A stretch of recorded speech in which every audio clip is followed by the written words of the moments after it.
Hi guys, Brad Sinclair here. I've got doing up a video here for the septic reinspection program.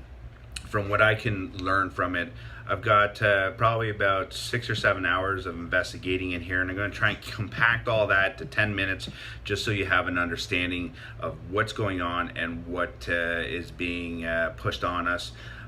So that you again can make your own decision whether you would like to support this or would not like to support this. It is quite comprehensive. It's been going on for a very long time. There's been lots of discussion on it, so let's go through this. I'm just going to talk about the main points. I'll tell you where to find it on the video, so if you are inclined, you can go in and do some more investigations yourself. So here we go. So on November 24th of 2015, a notice of motion was passed where Selwyn Township should begin investigating the potential of a mandatory septic reinspection program for the entire municipality. So this is when it all started. It was November 24th, 2015. On November 22nd, 2016, basically a year later, Robert Lamar brought the requested report to council, and here are the main points. The building code allows the authority to be passed on to other agencies such as the county or the local health unit. So if the township doesn't want to do it, they can pass on the responsibility. Fees from the Peterborough Health Unit would be $350 per inspection. If you introduce this program, according to the building code, it must be for all units. It can't be just for a selected group, so it can't be just waterfront. Everybody is in the scope. This program should include education, a fixed cycle, a scope, and a cost recovery philosophy. He believed that 650 inspections could be done on a yearly basis. Some concerns was how we're going to pay for this, as invoices would be cumbersome for the township staff to collect, and it was felt that it would be much easier just to charge it onto the taxes. Inspections would start in 2018. This would be a user pay only system, so only the parts of the wards that have septic systems would be paying. Say like Lakefield would not have to be paying into this program, as they have sewer. Education is key to this program. Councillor Jerry Herring stopped about at one point here and talked a lot about the fears of this program and how real they will be. There will be a questionnaire that is sent to each and every one of us, and asking questions about the dwelling, like how many bedrooms there are, how many bathrooms, where's the septic system located, draw it out. And what they'll do with that questionnaire and see if that matches up with the permit that was originally taken out, and see if all those match. If they don't match, there will be a red flag that the system may be over capacity. Let's just say your house was built in 1970. It was a 3-bedroom, 1-bathroom house.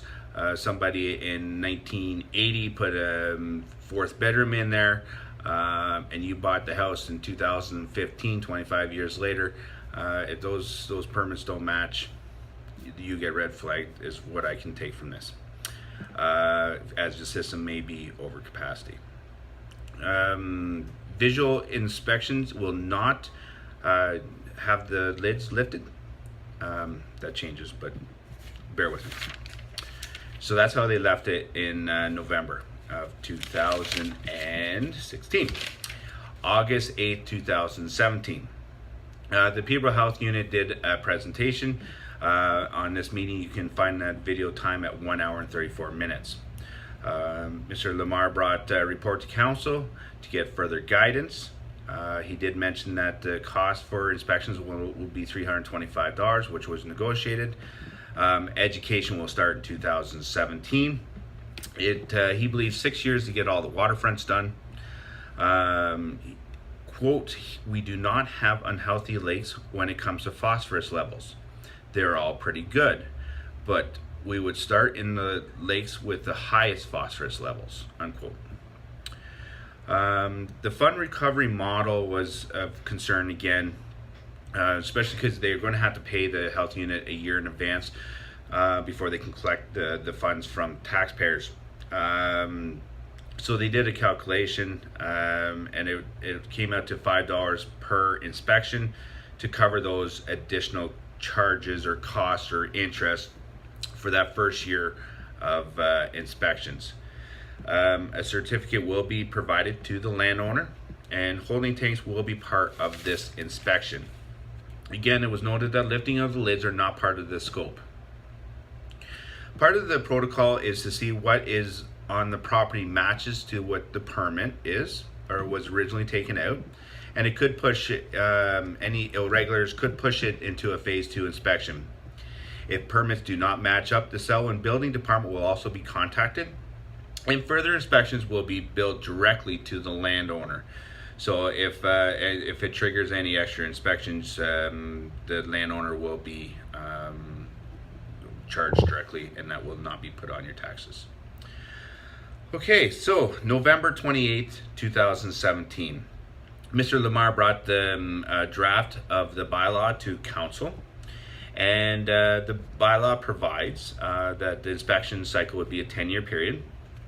At this point in time, the scope had changed from the previous discussions. For the inspections, the health unit was willing to add in the phase 1, the lifting of the tank lids. They said it was a more typical way of inspecting, and this would make for a much more robust inspection. Landowners would need to expose the lids. It's been reported that other municipalities said that it was not difficult to get the landowners to do this task, but the building code does provide the authority to ensure that the lids get uncovered to those who refuse to comply. This program for the last decade has been pushed by the Lakes Association, lake planning groups, and the Kawartha Lake stewards. So this is why the program has been introduced. It also is recognized that Durrow-Dummer residents were opposed to this program. Durrow-Dummer had public consultation, and Deputy Mayor Sherry Sennis believed that Selwyn should do the same. Our Deputy Mayor believed that the public should have the opportunity to weigh into, also to be in this notification. Sorry, I'm gonna just kind of go over here. So I'm gonna play a little bit of the video so you have an understanding of what was said, and then we'll go over the highlights from there. Stand by. I do have an amendment to the recommendation that's been put forward, and I'm quite willing to bring it forward after there's been discussion by my colleagues. So I'll leave it at that for now. Okay, thank you. I just want to, we've had this developed over time, and there has been work done with various organizations. Can you speak to that, Rob, please? Well, certainly, I think part of the impetus, as I think was stated earlier, was that we have heard from lake associations that the health of the lake, of course, is of primary importance to them. I understood our goal, of course, that we wanted to leverage the tools provided to us in the building code to protect our drinking water, to safeguard the health of the lakes, right? That was certainly the goal that council had put forward. We certainly have a lot riding on this. The value of waterfront property is directly tied to the health of the lakes.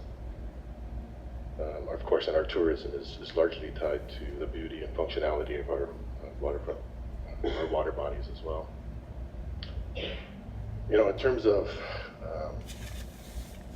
the benefits of, say, opening up for additional public debate, there's just not a whole lot to debate. Essentially, the program must be delivered by the principal authority. So we know that if we're going to enter into the business of doing septic re-inspections, that it has to be delivered by the health unit. So that's not up for debate. The scope of the inspection needs to be as robust as possible. Again, if we're going to achieve our goal of uncovering as many systems that need repair as possible. So I don't think we would want to debate the scope of the program. The program will provide a great deal of opportunity for people to learn about how to manage the system. I think that's where we'll see the greatest benefit is there are a number of people who own their septic systems and really don't have a really clear understanding of how they should be maintained and operated. And I think a big function of the program is education. So I think we need to get on that. And in terms of the inspection cycle, again, it's not something that I don't think we would put up for debate. I mean, we came up with 10 years as a way to balance the capacity of the principal authority to deliver the service and the associated costs. So, it is $325 or $330 over a 10-year period. That's a reasonable amount of money for a ratepayer to spend. If we went to 5 years, of course, we would double that. So the idea was, let's find a reasonable time frame within which to reinspect these systems, but also bear in mind that, of course, these are not free. So there's not a whole lot, I guess, that we would put on the table that's up for debate, and I guess that's where I'm struggling a bit with the notion of. I mean, I'm all for obviously advising the public, and there has been quite a bit of press on the fact that this was coming to us. We haven't heard a lot of feedback, or there hasn't been a lot of pushback, I guess, from our constituents. I do understand that the governor has had some pushback. I think it's a worthwhile thing for us to do, and I think the sooner we can get to it, the better. So just some points there from Rob's comments that staff has heard from the lake associations on this issue. So it sounds like the lake associations are driving this. They've had their say. I don't think the public really has had, but let me get more down to that. I'll come back to that. Staff understands that their goal was to leverage the tools in the building code to protect drinking water. They also understand that they must protect the value of waterfront. In some terms of benefits, he doesn't believe that there is a lot to debate on this bylaw. He also mentioned that $325 over a 10-year period is a reasonable amount of money for ratepayers to pay. I don't understand. I'm still trying to get a hold of this and figure out do they spread the $325 over 10 years, or do they charge you the $325 after your inspection was done? And that's how I was originally explained, but I'm still cloudy on that one. So they feel that $325 is not much to ask for. He also quote unquote said, "I am all for advising the public, but there's been quite a bit of press on this. And there hasn't been much pushback from residents. But I do understand that Daryl Dummer did have pushback.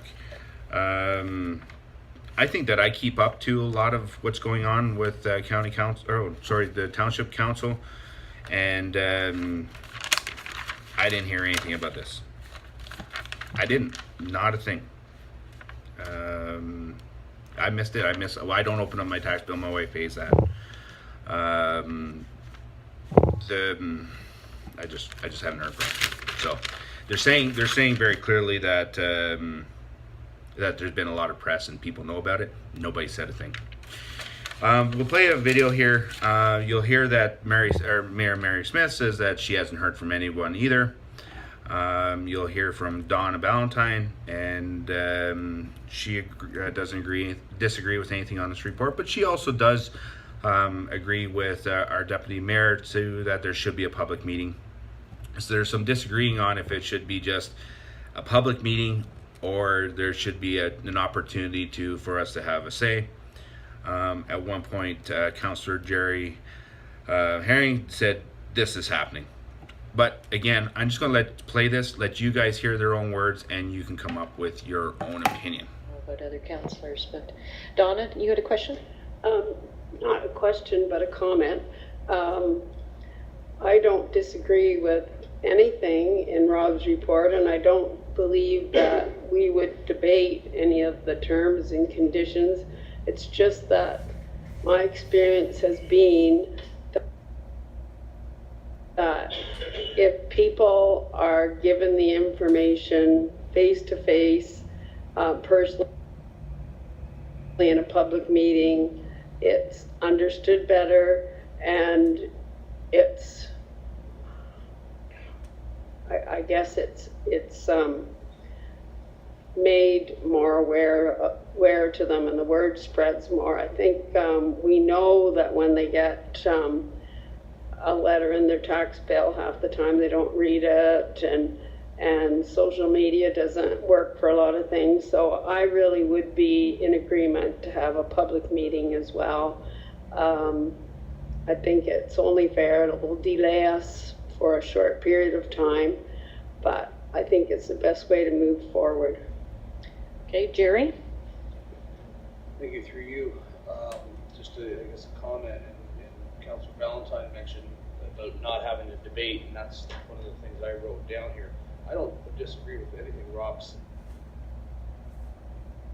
said, except I guess I don't agree. I don't disagree with anything he said, because I'm not for the debate either. More about the education, I think, to let people know. Duro Dummer, they had it out with their constituents pretty good, and listen to them. You know, people are flipping out about garbage bags and getting clear bags, and the sky is falling. This is something that's going to cost every resident $330. I think we owe it to them, and to Councillor Deputy Mayor Senes's point, when they're here, so they can come and talk and hear about the process, whether we get the health unit in, which I think is mandatory at this point, to answer any questions that people have while they're here, and get it right from the horse's mouth rather than the coffee shop or wherever. I think we owe that to the people. And again, I'm not trying to discount the importance of the lakes, and I'm not trying to discount the merits of the report, and I'm in agreement that this isn't a debate. This is happening, but we just want to let you know the best way we know how. Well, I guess my question is, we plan to do a public process in terms of educating the public. Is this gonna delay being able to implement it this year? So just to finish up my video, you've seen a lot, you've had a lot put in front of you. In August 7th of 2018, not very long ago, there was another notice of motion brought forward on this after the meeting, that whereas where the considerable public concern over the proposal of the septic reinspection program, let it be resolved that the staff compile all comments made between the periods of August 2nd and September 4th, and include in any written comments made outside of this time frame, as well as council needs this information in order to make an informed decision. So after all this, after debating this basically, or working on this basically since 2015, it's all coming down to September 11th meeting. They're going to look at the public comments and see if they're going to pass it. So if you're agreed to it, please let them know. If you are disagreed to it, please let them know. I'm sure that there is mostly weight because of the amount of work that has been put into this and the agreements that have been put in place already with the health unit, that they're going to be leaning towards this being done. It wouldn't surprise me. So the only way it's going to stop, if you don't agree to this, is to let your voice be heard. And I'm hoping that council will listen to your voice. I really truly do. I know that some people have been acclaimed and some people are not coming back, and there's new people being voted in as well, including me. Hoping for your vote as well. So that's my video, that's my research. Thank you. I know it was a long one. If you have any questions, you want to pick my brain, you know how to get a hold of me. If not, if you want to pick the brains of the counselors, they've been involved in it right from the beginning. Maybe they'll be able to answer your questions better than me. Thank you very much.